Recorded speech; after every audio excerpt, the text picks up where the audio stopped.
Thank you very much.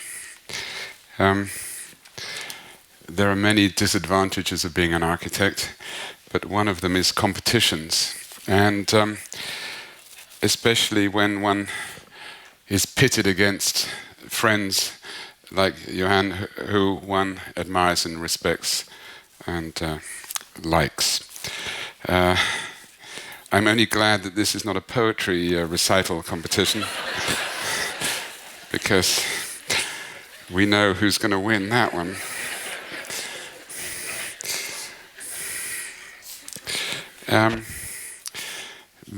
Bear with me for 1 minute when I introduce our work with the last completed building in a very different climate to your own. This is Mexico City.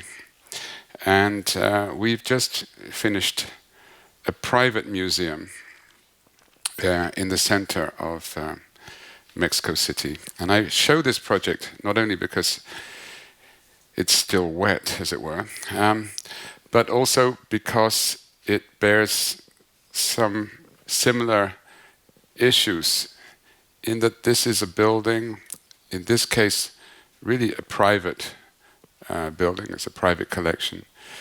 But where we attempted, and where the client attempted in a way to create a sort of civic condition and to make a civic building. And this bears some similarities with the Nobel Center, in that we are faced with, in the condition of the Nobel Center, to use a private institution, albeit one that has a great public status and, in a way, has assumed public responsibilities and has developed that respect over, as we were told, 100 years. But in terms of architecture, it's more than having an institutional name or brand. It's a question, how do you translate those intentions into physical form? And while the climate, I must say, is very different in Mexico, I would say the concerns were similar. That is, how do you make a building public? How do you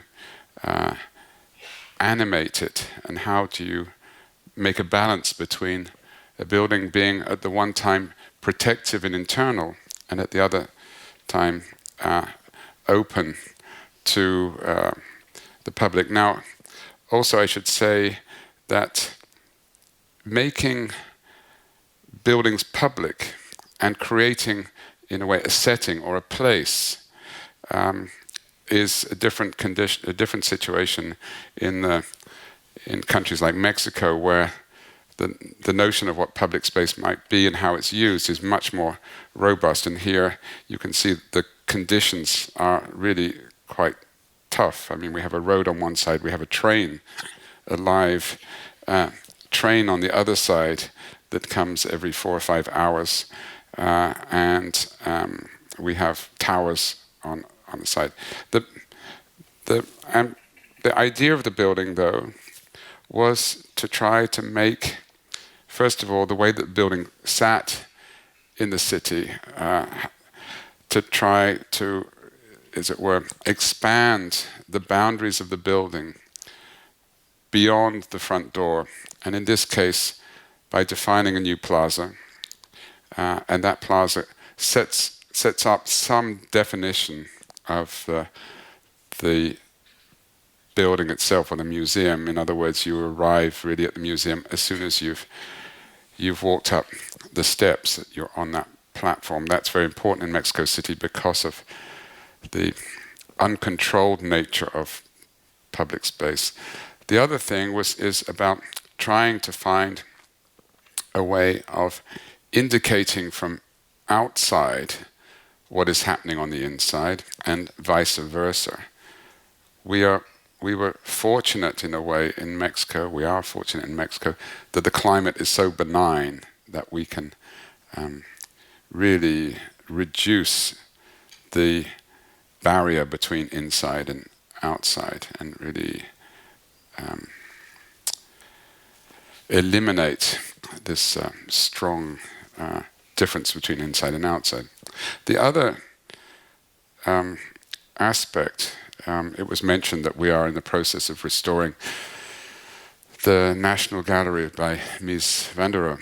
And in fact, I had to give a talk last night to the Friends of the National Gallery in that space, a dinner for 700 people. It was an intimidating experience.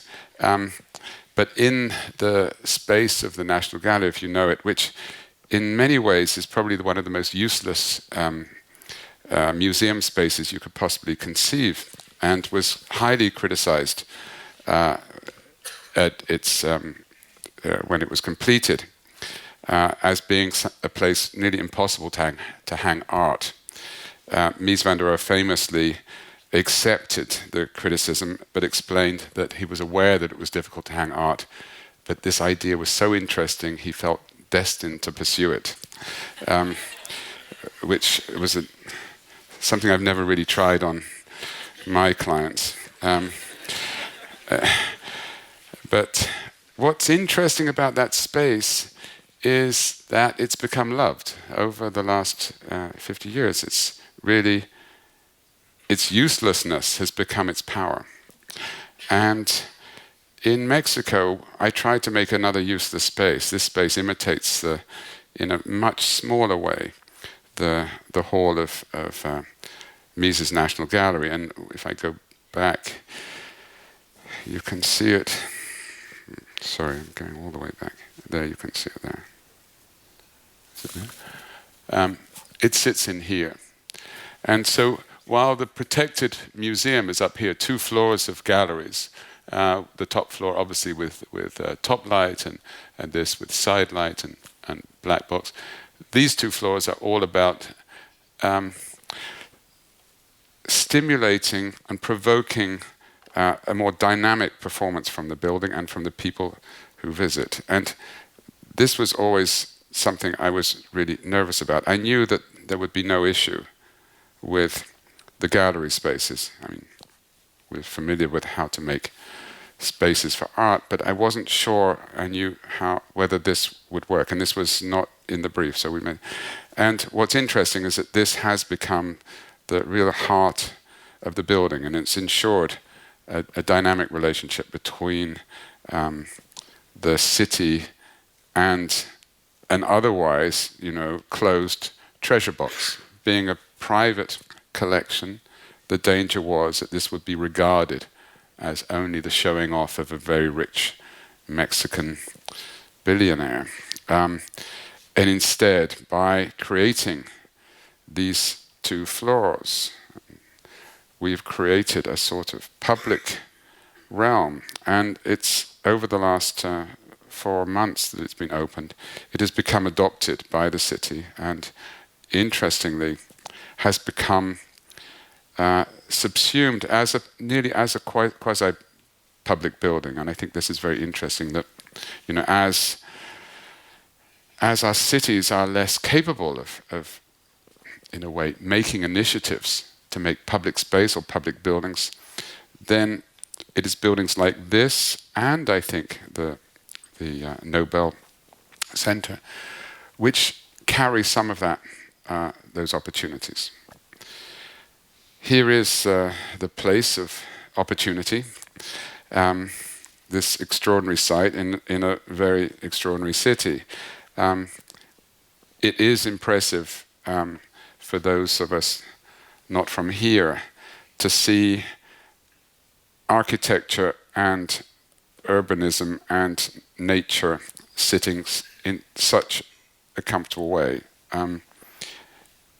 I think it's very striking to see how architecture of different styles and of different periods sit, I think, relatively comfortably together and make a city.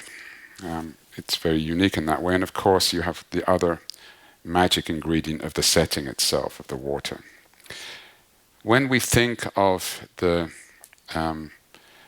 way that the city relates to the water, both as individual buildings and collectively, whether this is in the guise of a sort of collective elevation, or whether it's singular monumental buildings, there is always a sort of implied relationship with this bigger order, the bigger order of the water. I mean, I think this is a very interesting thing, that even if the buildings are not on the water, it's not a sort of Venetian condition, and even if they're sometimes away from the water, it's as if the water and the space of the water gives dimension and therefore setting. And I think that's a very important thing when we get here, that while we can float our potentially we can float our building anywhere around here, I think, like Johan, we felt very much that this building should sit as a special building, but in the same way that being a civic building, it needs to take its position in relation to the water. That to have this slightly proud relationship was part of being a sort of civic building. And if one looks at the placement of these buildings, then I think that becomes very apparent how they are both of the city and, in a way, slightly separate. But this quality that we are interested in trying to maintain. So here's another diagram which talks also about the green space, and of course this is another dimension of our site, that wherever we put our building, we create the space that's left over. So there's a negative and a positive, and of course one wants to put the building in such a way that the space that you leave becomes a very positive element.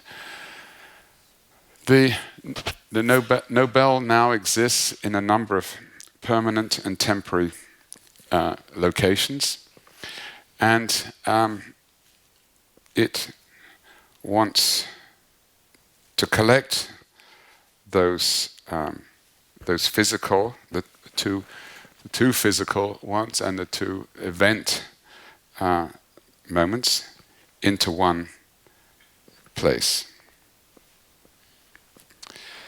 And for the first time in its history, it wants to become a singular thing. Or in the first time in its history, it needs to look like something. And this is a sort of crisis, in a way. It's much easier to create an identity without a house. It's like living in a flat that's not yours. It's always very comfortable, those moments when you live in an apartment, it's not yours, you don't feel totally responsible for everything. And anything that's in the flat, you can either disclaim or claim, depending on whether the visitor likes it or not. But in a way, it does not detract in any sense from who you are or what your family is. As soon as you, and I've witnessed this with clients, when you build them a house, they go into crisis because all of a sudden the house represents them somehow. They think they're going to just build a modern house for themselves, but they then discover that they have to make so many decisions, and these decisions in a way expose them. They force them to declare what's important and how they live and what their pretensions are and what their realities are. And Nobel has an immaculate identity. It has earned this identity. We all regard it. It has an authority that is nearly universal. It's nearly, yes, they celebrate individual performance on behalf of us all. They have, in a way, taken that responsibility. So what should their house look like? That's a difficult question, I think. And I think it's very important that this house doesn't give the wrong message. It doesn't say the wrong things about this reputation, this idea that has been so carefully fabricated and so carefully constructed over these years. So it puts an enormous onus onto the architectural representational dimension of the building. That's the story of the institution in a way. This sort of quite difficult thing to talk about. Slightly more easy to talk about is obviously the place itself. This is a romantic and slightly forgotten corner of the city. It's where the city sort of stops, and there is a sentimental quality here. And of course, all of us struggled with where we might place the building and what the implication for that placement might have, both on the existing structures, the custom house and the two other sheds, and on the nature of what open space one might create. Given that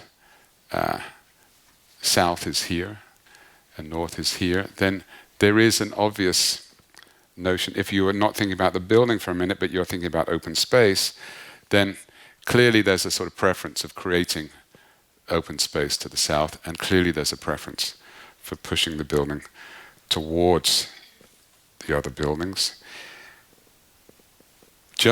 Even just on the practical terms of trying to make open space, before one even talks about whether urbanistically this should be a solitaire building or not. As I say, I think this is clearly an important discussion in the city about what one loses and what one gives back. And this informality that exists there is charming. It does have a sentimentality, but clearly these buildings are of no enormous substance, but they carry memory, they carry sentiments, and these things should not be underestimated. Therefore, I think when this project happens, if it ever happens, but let's presume it will happen, I think the opportunity that has been taken at this moment by the Nobel Foundation to build in a way to give to Stockholm a civic building is potentially complemented by the idea of giving it a civic space or a space for the city.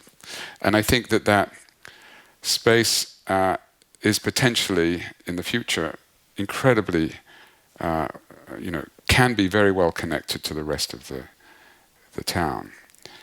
And clearly one can start to imagine that the small garden that's there could easily be expanded and become the basis of a bigger garden. I want to talk about our project under 4 major headings. I'm going to talk about the urban setting, return to this idea of the public garden, how the building works in terms of combining these diverse activities, and about the auditorium.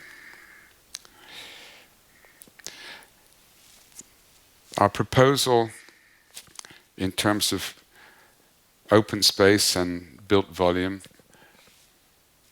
puts the building as close as we think we should to the existing buildings, to the urban fabric, and leaving as much space to the south as possible, and in a way drawing the existing garden, borrowing that garden and drawing it into the south of our new building.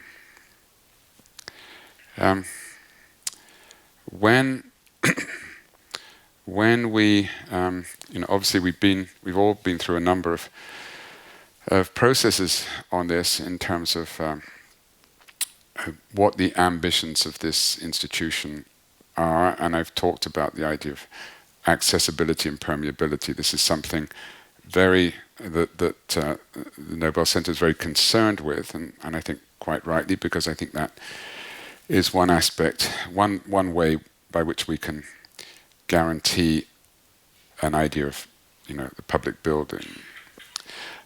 I think the other thing that I want to talk about through this is, I want to pick up that theme or that discussion about what the building should look like and what it should represent, because the functions of this building are diverse.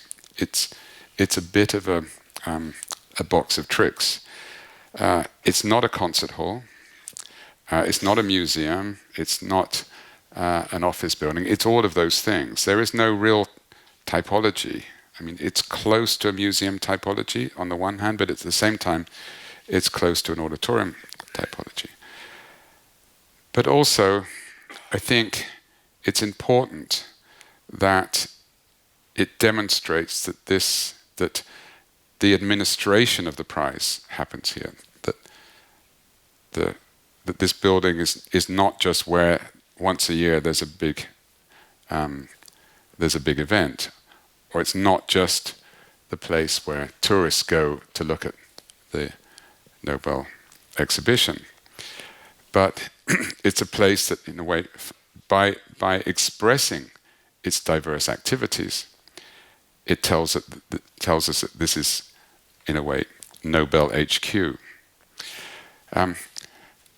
So I think, coming back to the siting, we also have to consider that, given these diverse activities, some of these activities are are moments. The great moment, and the moment that can't be underestimated, is, of course, December the 10th, when everyone comes here. But there are 364 other days a year where this building does other things.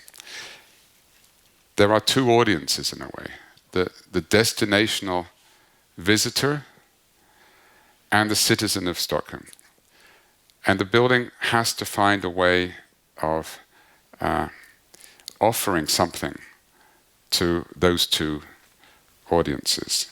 I think, in my experience with museums, and especially, that if a museum only addresses the visitor, whether that's from another part of the country or from another country, and it forgets its local constituency, it very soon becomes isolated. And I think clearly this is something that's very important to this building, about how does it play a role in the city? How does it assume a sort of normal civic role, and how does it guarantee that? And I think the placement and the creation of a garden is important to that. And finally, I would say, and this is what this slide is about, the transparency and the access into the building, the openness of the building, the ability to create a lively ground floor is key to that. Having said that it should be a lively ground floor, I think we also have to remember that the building has to emanate what I've explained before. Emanate its very being, its rationale, that it should somehow not emanate the fact that it's just a concert hall, or emanate the fact it's a museum. It has to somehow say that this is Nobel. Therefore, it carries this quite strange task of, in a way, being the visual branding of something which is diverse. There is inevitably, when we've been doing this competition, people would say to us, well, what's in it? What is the Nobel Center? And of course, you explain there's a sort of shopping list of things in it. But the question is not what the diverse things are, but what is the totality of it? And that's a description which is also going to be important in terms of the architecture. In some terms, the architecture needs nearly to replace that question. It needs nearly to become it needs to answer that question. That, needs to preclude that question. Clearly, the crown of this building is the auditorium or the hall. This ritualistic space, this very special space, potentially, extraordinary room. We felt that it should be on the top of the building. We felt that this would be the appropriate place for it. We have to consider a number of things with the auditorium, with the hall. That for the one day of the year, it has to be, in a way, at its best. But for the rest of the year, it also has to be usable. But I think it's very important that the usability and the flexibility does not contaminate the integrity of the hall on that, or the room on that one night. We have the opportunity to make a special room. The requirements of the room are more about flexibility than high performance. We're not making a concert hall, for instance. So we have much more opportunity to create a special space that is not a repeat of other halls, auditoriums, or conference centers. So talking about the garden and the space, this shows the new footprint. We've all benefited from the reduction of the program, of the size of the building, and this is the new location and size of our building. You can see now how we create a new square between the existing buildings and our north elevation. We put the education along this side. And then the other three sides are completely open. We can enter here or from the more representational side. And we've tried to create a sort of soft side along here, which I'll explain a bit more. There's a sort of continuous winter garden zone that opens onto this garden. We very much see this as a green space. Not as a square, but really as a garden. Clearly, we have to find a relationship between the mineral and the vegetable in the sense of creating sufficient spaces to sit and walk in a durable manner, especially, but at the same time to create this sense of being really in a garden, and in a way maintain the soft and rather more sentimental qualities of this site, and of course show how it connects to the very island that we are sitting on. When we put all of that together, this is the volumetric proposal as it now is a reduced building size. You can see now how it sits as a continuation of the city elevation. That it sits within this wall of buildings. It addresses the water.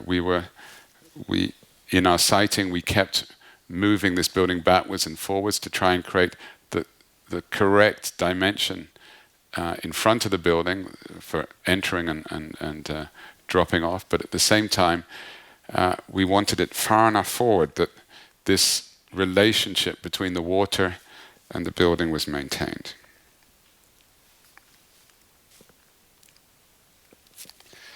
The building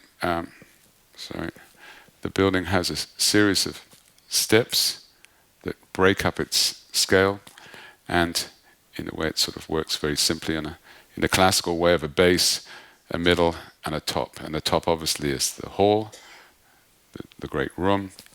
The base is the more public activities, and then the museum element is in the middle.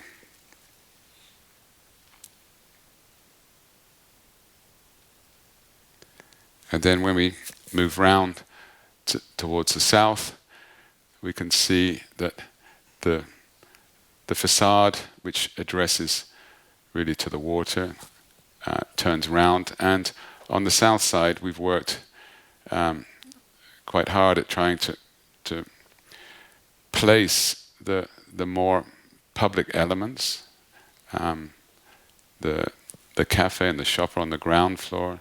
We have a conference center, library, and restaurant, and then the hall itself.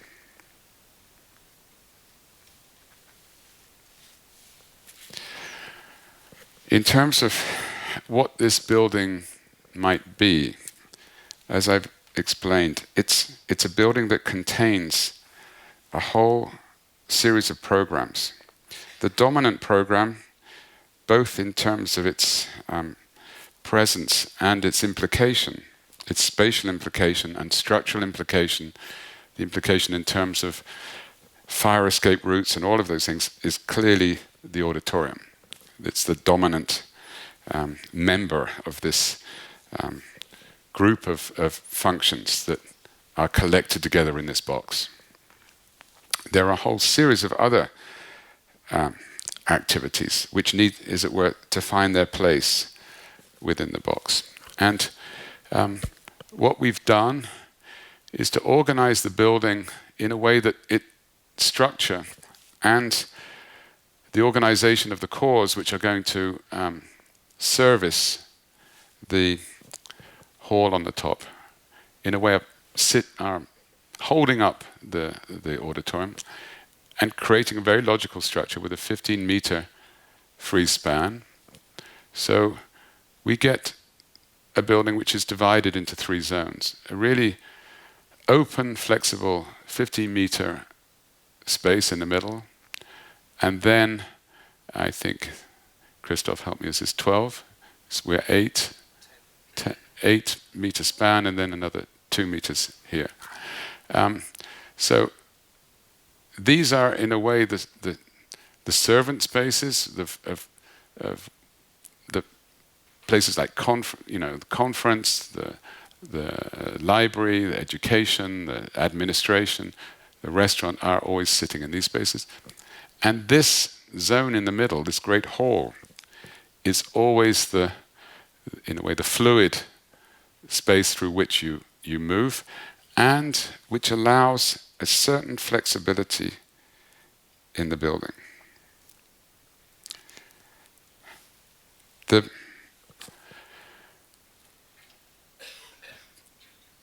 The activities which have moved onto the south facade benefit, obviously, from the south facade, and on the ground floor, they line up behind this new 4-meter deep zone that we've created. This is a zone, we call it in shorthand a winter garden. A winter garden is a sort of slightly ambiguous phrase, but it's a zone which will be less climatized, or climatized in a lower manner. It's akin to that space in front of cafes that allows you to sit out on a nice day. It allows you on a very nice day to open this up and to become really external space. It's a sort of buffer. It means that on this side, instead of being a facade of one door, it's a facade of many doors. So these will open to the cafe and the shop and other things. It's a sort of threshold filter that offers itself to the garden and allows this garden to slide in, as it were, into the building. And that you could imagine the building really benefiting from that relationship and opening out and closing down depending on the seasons, depending on the weather. You can see here, I'll talk about it later, you can see how the other activities of library, conference, then restaurant, sitting here, and then the hall itself.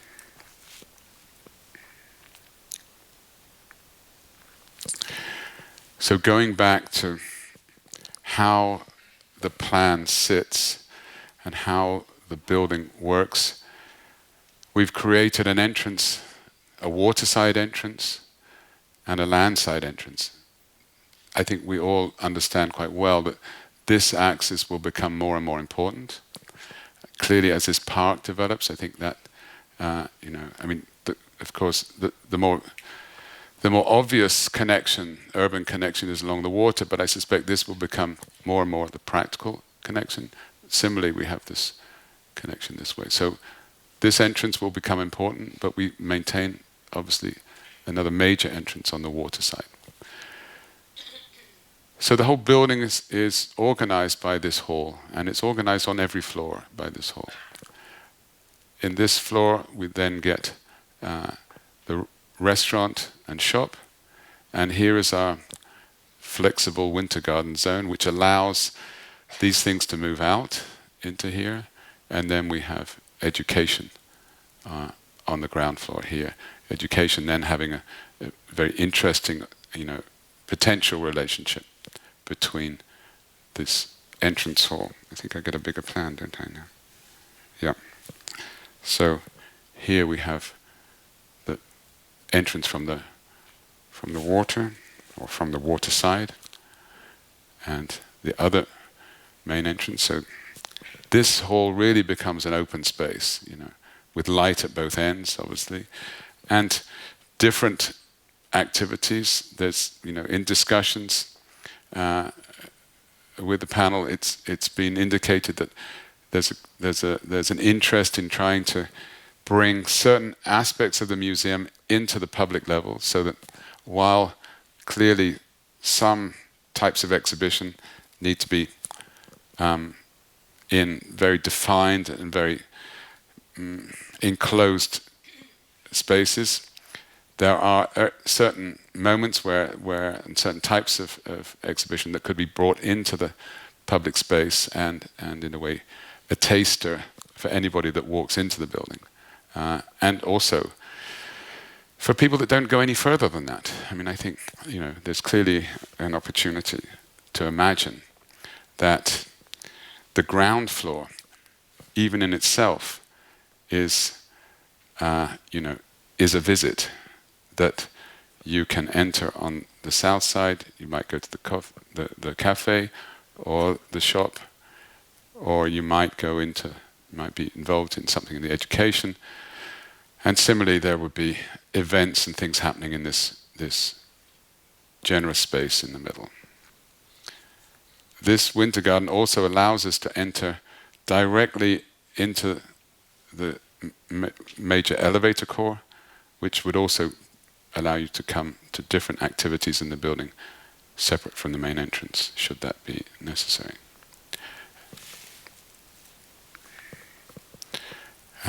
Okay. That's putting more flesh on that idea.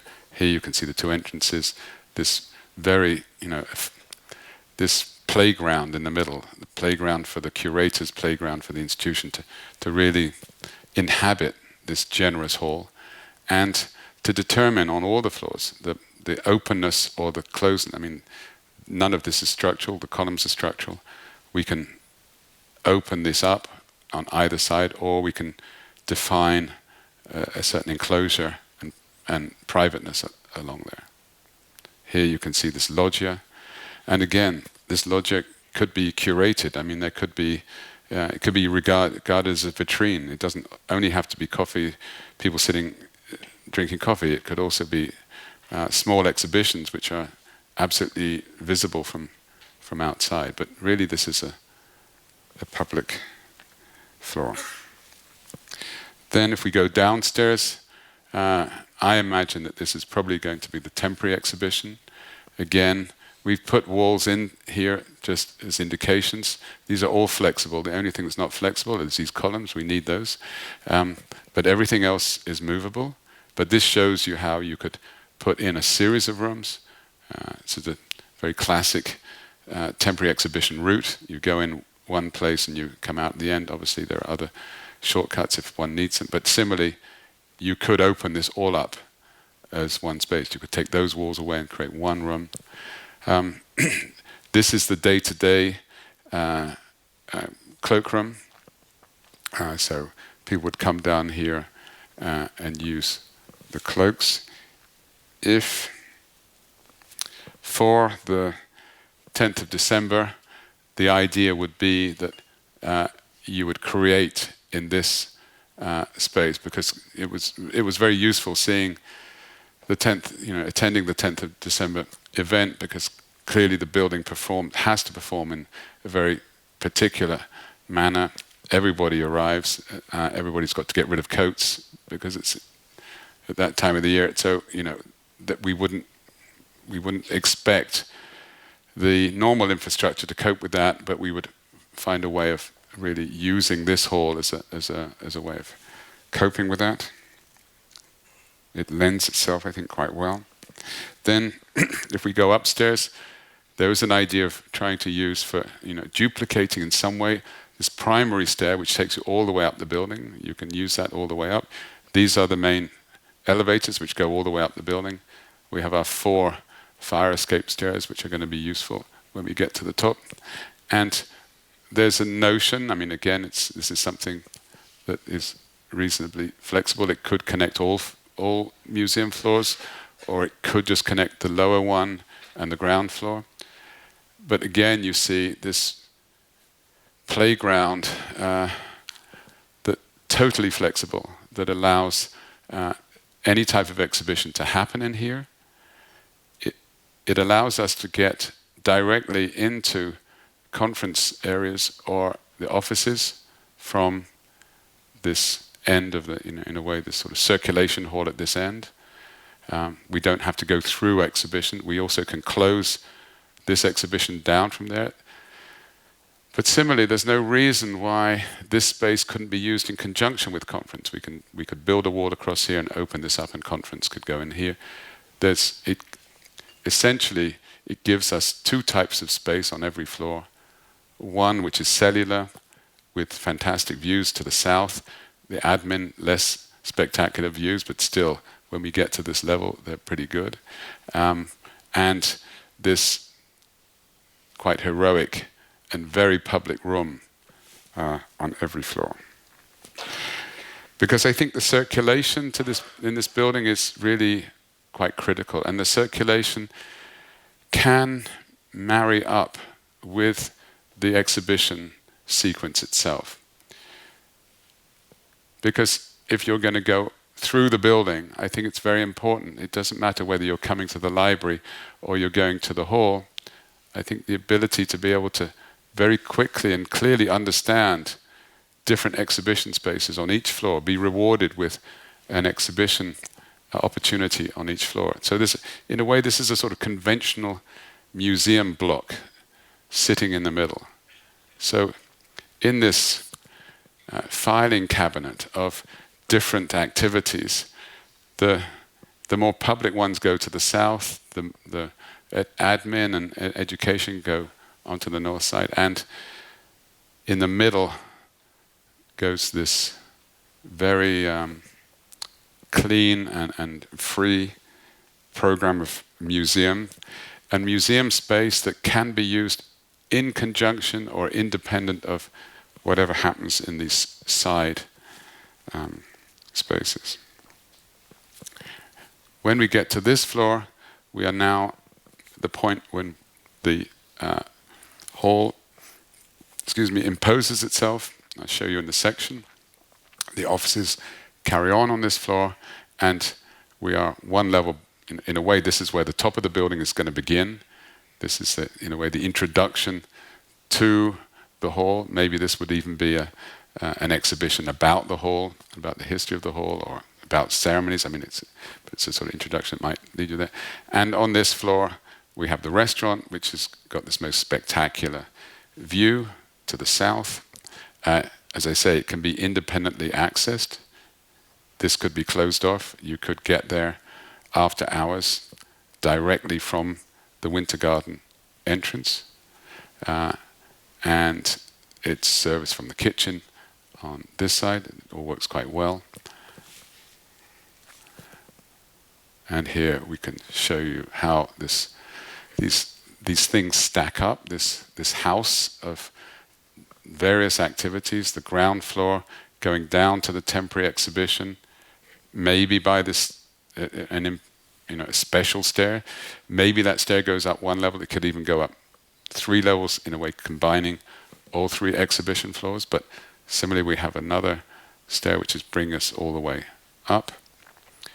So you get the public ground floor, then the 2 museum levels with the fantastic view over the water here, and then the last image they were at this level, the kitchen here, and the restaurant would be in front of this. And you can see how the auditorium is cutting into that room, and so you can start to see how the hall sits on this space.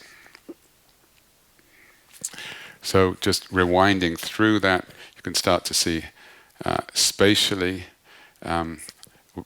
how the structure of this building works, with this 15-meter wide column-free space in the middle, with this incredible transparency on all sides, but especially if these side areas are there's some privacy created on some of the floors, then clearly, especially between the 2 ends, the potential idea of connecting these big rooms in the middle.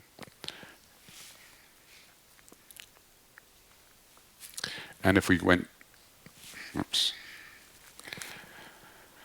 so if we go down, this is the temporary exhibition. These walls are all movable.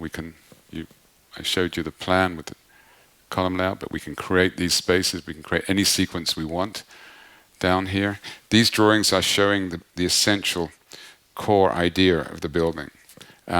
We'll show you later these ideas materialized into materials. We have to remember that this is, in a way, a concept design competition.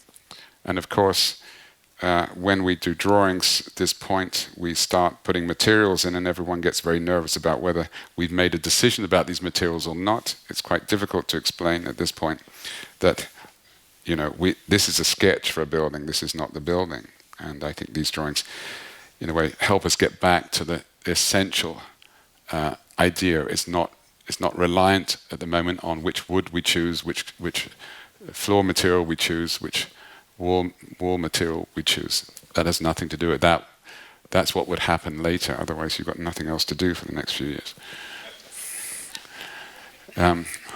But what is implicit in the design is the spatial and organizational idea.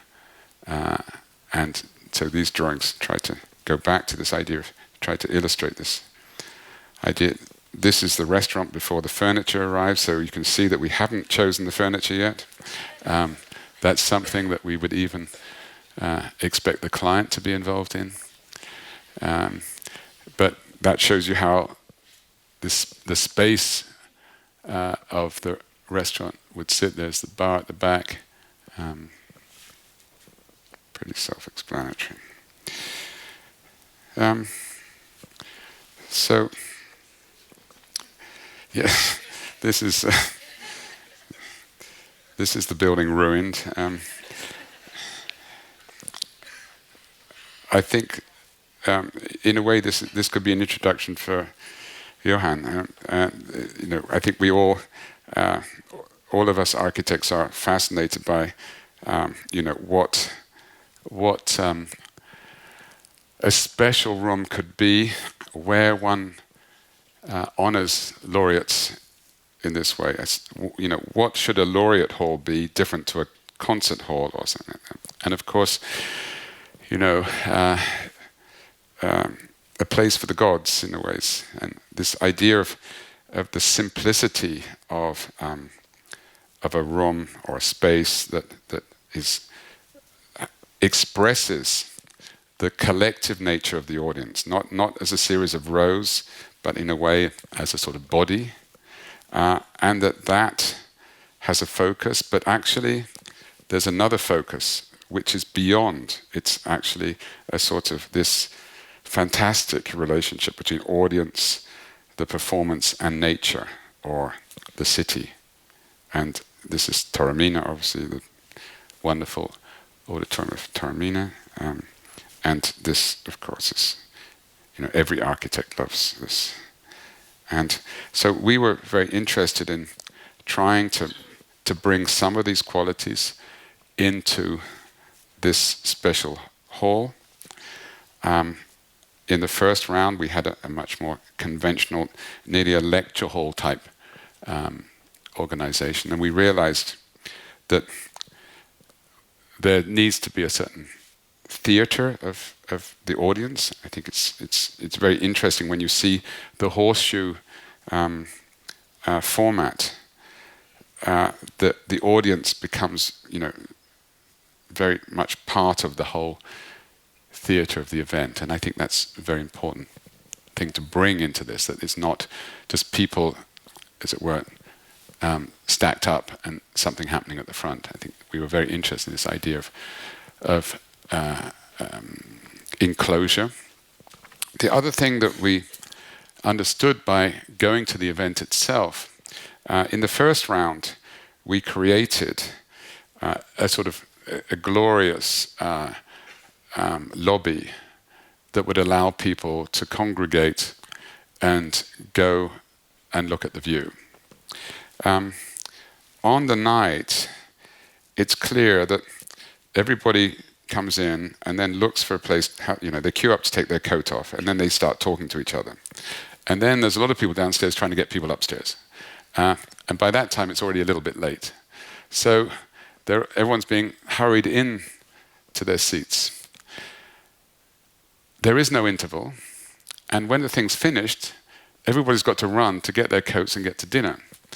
So the idea of the lobby as a place to just stand, after or before, we started to think that this was a little bit unnecessary, or at least it's not appropriate. In a theatre condition, maybe that's more. I mean, in the National Theatre in London, we have terraces, which, in the interval you go out and you spend, the 15-minute break. You really enjoy that. So, what we decided, what we felt was important, and in a way, it goes back to Taormina, that shouldn't we bring the view into the hall? Shouldn't the hall have glass walls? I mean, why sort of, if you're not going to stand outside during intervals or before or after, then what about while you're coming into your seats and you're in a way organizing yourself? Maybe at that point you should still be able to see, or you should be able to see the outside. So that's what we play with here. You can see the upper level. Sorry, I should just explain. We have a back of house here, green room, VIP. So it's a sort of convenient backstage, and then the stage itself. And then, sorry, explanatory. Then if we go up to the balcony level, we thought there was something very interesting about this carrying on with the musicians being behind, this idea of nearly a complete enclosure. There's an office, or for the event itself, maybe this is a VIP area. In other times of the year, then this is another very flexible meeting space or conference space in connection to that. And here you can see that whole process. There's the first space where you arrive and you go up. Here you then enter, you go down to the parquet, or to the seats along the edge, or you go upstairs one more floor and you go down into your seating on the balconies. And I think at this point I will sort of introduce the idea of flexibility. One of the things that is clearly a complex requirement and a necessary one is to think about what happens all of the other days of the year. How can this room be flexible for uses? And we were concerned how to do. Well, okay. So I will talk about flexibility. I just want to finish this one, so I can show you how you can. I'm hinting at the fact that we have a technique here of a movable floor, which is put under here. I will actually introduce it here. So it's any parquet giving, and I have to say, we opted for a very generous and very flat auditorium. We wanted to get a very wide space. That's why you can see that these sight lines are really very well organized. It's very comfortable seating rake, and this is very much like a parquet. But parquet scoops down into the floor below, whatever will happen. What we've done is to create a sort of it's a very standard technology to create a flexible mechanism here, which can move this parquet, and I'll explain that in a minute. The section through the building, just remind you again, the open public floor, the museum. You can see this. You can see now the logic of the structure going through the building, holding this box, creating these zones.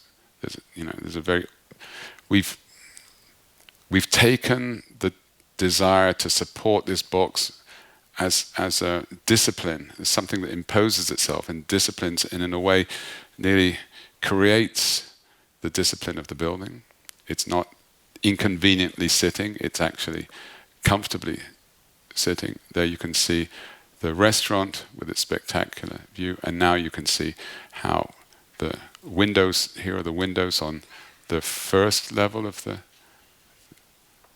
auditorium, and then on the balcony level, another set of windows.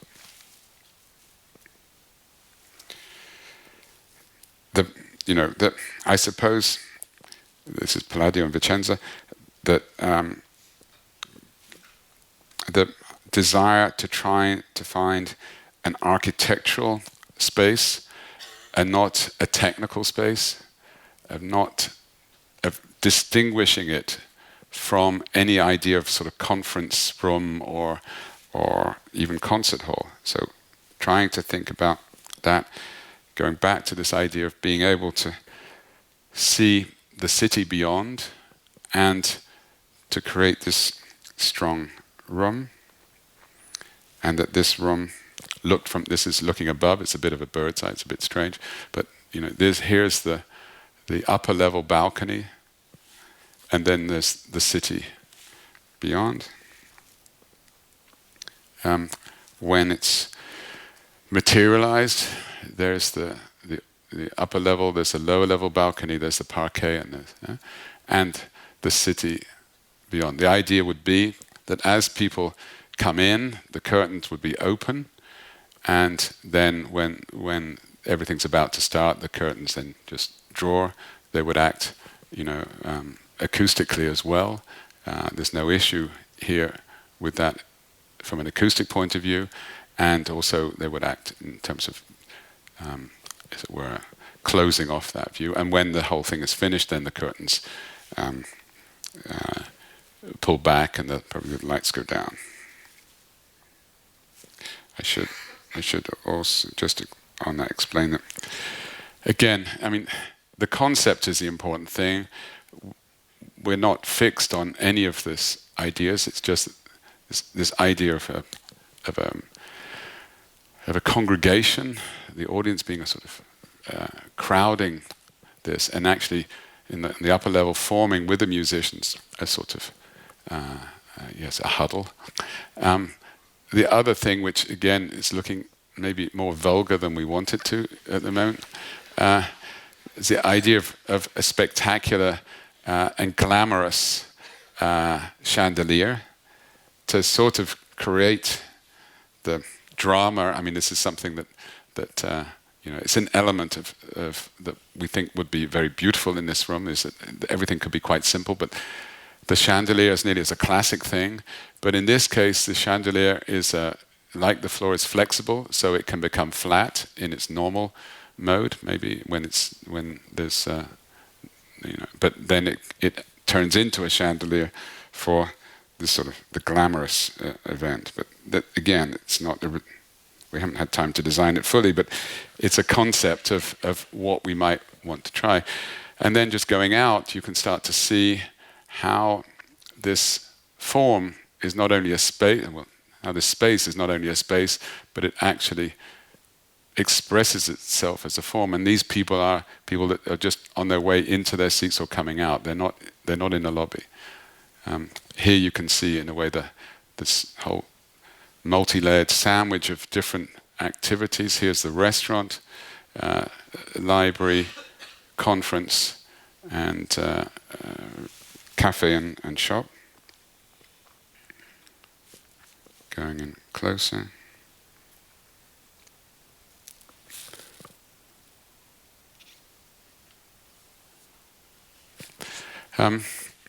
One of the things that we have to be very aware of are the energy requirements that are being set for this building. I think quite rightly, they're being set very, very high. Therefore, the design has to tackle those issues to start with. You can't achieve the standards that the client wants on a building afterwards. You can't bolt these things on. There are certain moves which are made in the beginning. First of all, the footprint and the form. So we've got a very compact form. That's the first thing, because it's quite difficult to get things right if you haven't done that. The second is the thermal performance of the facade itself. And I think, like Johan, we're interested in how does this building present itself between transparency and solidity. We're very keen, and of course, in a way, so is the institution, so is the foundation. Nobel should have a certain level of transparency. Of course, transparency lets heat out and in, and we need to deal with that. We can always deal with that mechanically. We can always throw energy and money at solving those things. But of course, we want to solve these things as passively as possible. That means that the building will have a certain proportion of transparency, total transparency, certain proportion of opaqueness, and certain proportion of solidity. The solidity will be a sort of glass stone. That isn't a contradiction. It's a sort of thin-cut stone used, as a nearly like a surface with a high level of insulation. And where we have, so here we can see those different textures of solidity, translucency, and transparency. And this grid, which reappears on our building, probably irritating to some people, is actually preempting this idea of external louvers and blinds. So in all cases, the windows will be protected on the outside, which is where you want to stop heat gain. Very last section, which is about, and someone's hovering, but I'm going to be 1 second. The flexibility of the auditorium. I think this is an incredibly complicated requirement, but it's clearly fundamental to the whole project. This is showing the hall with 1,400 people. Well, not 1,400, about to have 1,400 people. And this shows how, here we can see that the windows are, the curtains are open here. You can see the first balcony row, you can see the second balcony row and the parquet, and also here you can see the generosity, the nearly reasonably flat and open. And in our first project, we felt the whole thing looked a bit too much like a lecture hall, so we were very keen to get a bit more generosity. So that shows you how it would be with 1,400.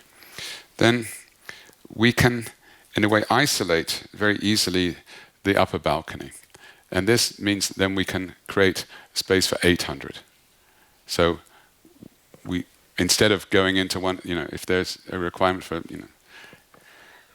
600-700 people, then you would just, it's a very simple process. You just lower these curtains and maybe pull the chandelier up, whether you want it glamorous or less glamorous. And then we can bring the curtain down further. So this is 400. So this becomes, so the flexibility is about creating a more comfortable environment for a smaller audience. Then we can flatten the floor. So this is the floor nearly flat. Well, it's flat and then the curtain is down. We could keep the curtain up, so there could even be a performance, a dance or something like that. We can make it fully flat. So this is all being done and it's a very conventional technology. The seats fold away, the floor comes up, and you get a flat parquet. I think at this point you have the opportunity to use this hall in very different ways. We felt that this flexibility was more important than subdivision because we weren't convinced of using, in a way, two events at the same time. We felt that it was more appropriate to say that essentially there was always going to be one event, but that event might change. So it's the flexibility of events more than saying you can do 4 things at the same time. So what you can do is a 1,400-person meeting, you can have a 800, you can have a 400. You can have a flat floor, and you can have that for a large banquet. And that gives you, another flexibility which could be more important than giving the flexibility of, multiple uses at the same time. Clearly, that's something that needs to be investigated commercially as well. That shows you the final image with the, okay, that's it. Thank you.